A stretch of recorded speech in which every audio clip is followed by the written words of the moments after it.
Hey Goodgymers, hope you're okay and having a fabulous day. Here is our 5-minute yoga flow that is going to make you feel awesome after your run this weekend.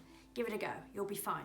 No mat is needed, no kit is needed, just you in some baggy, comfy clothes, and let's get ready to flow. So we are going to begin on hands and knees. So think about having your hands roughly about shoulder width apart, your knees roughly underneath your hips. We're going to push into the hands, really straighten through the arms, really push into the tops of the feet and your shins. And we're going to find a little bit of movement through the spine. So you're going to inhale, begin tucking your tailbone, tipping your tailbone up, dipping through the back, lifting the head and the chest. And on that out breath, think about tucking your tailbone under, rounding the spine and squeezing your chin in towards the body. So think about a cat arching through the back. We're going to go a couple more times. So you're going to dip through the back, lifting the head and chest, and round through the back. Taking your ribs as high towards the ceiling as you can, pushing into the hands, the shins, the tops of the feet. You're going to get a nice stretch through the shoulders. A couple more times. Feeling that movement through the front, back line of the body. Okay, you're going to bring it back to centre, find that neutral spine, and take your weight just a little bit further forward over the wrists. We're going to find a little bit of a circular motion here. Easing into the wrists, the fingertips. Pause, go in the opposite direction. We're just warming up the wrists, ready for this mini flow. Hands might be able to come out towards the sides for a slightly deeper stretch through the forearms. And fingertips come back to centre. If you're doing this second time round, lucky you, feel free to work for a bit longer on that. So from here, we're going to take our left foot out behind us. I don't know if this is in the camera or not. Left foot is down and flat towards the floor. I'm going to bring myself forward so you can see my foot. And you're going to think about rolling over that ankle. So we're getting into all the parts of the leg, easing into the toes, maybe toes tuck under. This is called a little bit of an ankle smush. And it's just giving us time to begin stretching out those muscles, the joints in the lower leg.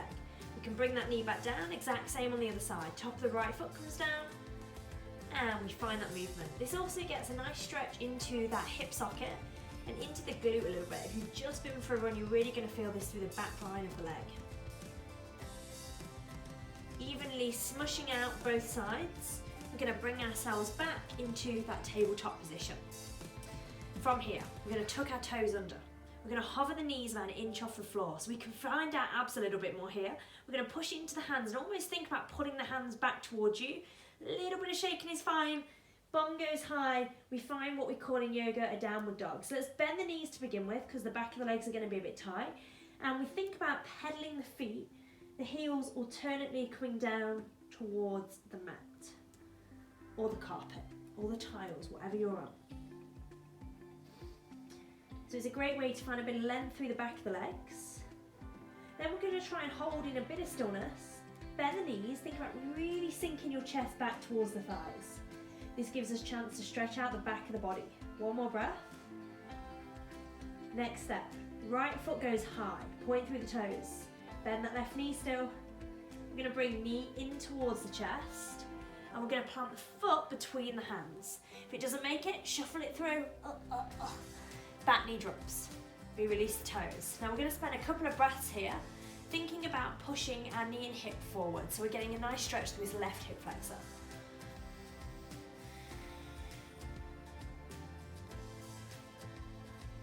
When we're ready to go a little bit further, we're going to walk our hands back so we lift up onto that front heel and think about really pulling the toes towards the face. This is going to feel a bit nasty into the back of the leg, into the IT band, into the hamstring. Go with it. The deeper or the lower your chest goes towards that thigh, the stronger and more intense that stretch is going to be. So if it's too much, you can lift it right up. From here, let's windscreen wipe that foot from left to right. It's not going to feel good. It's going to get into all those nasty little tight areas.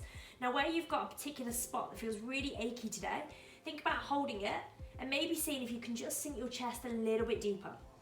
So we can find a bit more stretch, a bit more room, create a bit more space through the leg. We bring that foot back to centre, we walk it forward. We're going to plant the hands down, really push into the palms. We're going to tuck the back toes under. We're going to lift the back knee. Take a breath there in a higher lunge. Maybe think about coming a little bit more onto fingertips, and then maybe see if you can lift the hands up, finding a little bit of balance. We're going to get a nice stretch through this hip flexor. Bring the knee back down, hands release, push into the palms, we tuck the toe under again, we lift the knee. We're going to step this foot back and find that upside down V shape. When you get there, just pedal the legs out. One knee bends, opposite leg straightens.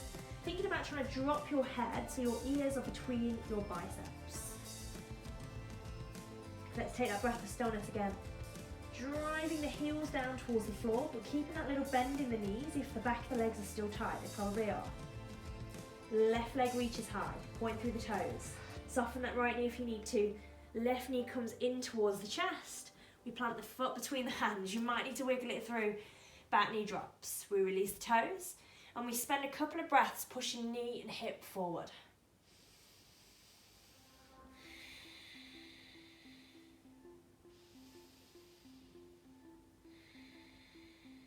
When you're ready, let's walk it back.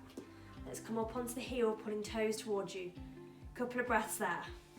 Oh, I'm feeling this side. So it's a nice deep stretch through the back of this hamstring.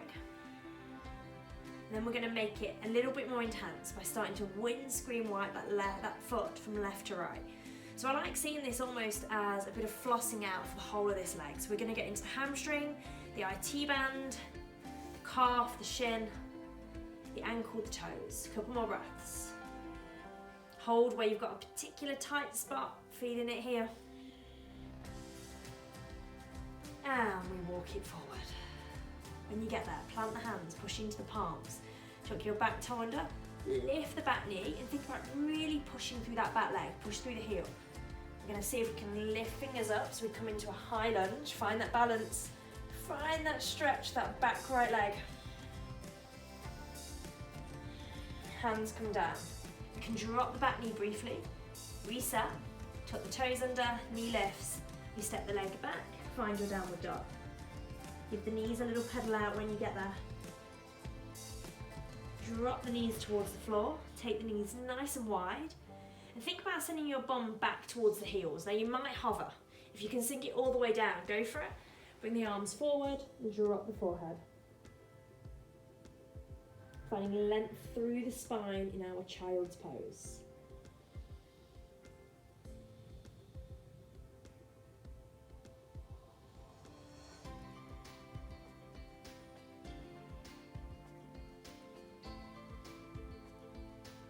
I'm going to draw it back up to tabletop.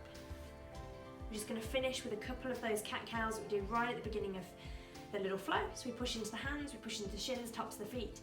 We inhale to lift through the chest, dip it back. Exhale, tailbone tuck, we round through the spine, chin to chest. One more. And we let it go. So if you enjoyed that little flow, let me know. I can always build on that and do another one, maybe a more advanced one next week for you. Have a great weekend.